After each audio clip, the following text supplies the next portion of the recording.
ગણતરીની કલાકોમાં ચકચારી મર્ડર કેસમાં આરોપીને ઝડપી લેતી Mahuva town police. Mahuva town police station વિસ્તારમાં મરણ જનાર ઉવેશભાઈ સલીમભાઈ કાળાવતરા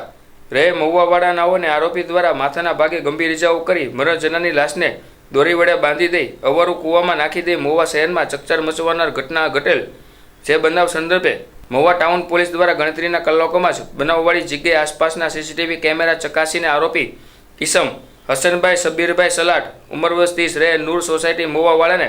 રાઉન્ડ અપ કરીને યુક્તિ પ્રયુક્તિથી પૂછપરછ કરી બનાવવાળી જગ્યાએ આવેલ અવારું કૂવામાંથી મરણ જનારની લાશને શોધી કાઢીને બનાવ બાબતે ગહન પૂછપરછ કરતા આરોપી હસનભાઈ શબીરભાઈ સલાટ રહે નૂર સોસાયટી મહુવાવાળાઓના મરણ જનાર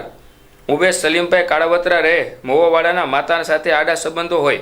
જે વાતની ખબર મરણ જનારને થઈ જતા આરોપી હસન સલાટે મરણ જનારને બોલાવીને અવારું કૂવા પાસે લઈ જઈને માથાના ભાગે પથ્થર વડે મરણતોડ ઇજાઓ પહોંચાડીને આરોપીને દોરી વડે બાંધીને કૂવામાં લાશ ફેંકી દઈને આ કૃત્યને અંજામ આપ્યું હતું, જે તપાસ દરમિયાન ખુલવા પામ્યું હતું. જ્યારે આરોપીને ઝડપી લઈ હત્યાનો ગુનો ગણતરીની કલાકોમાં જ મહુવા ટાઉન પોલીસ દ્વારા શોધી કાઢવામાં આવ્યો હતો.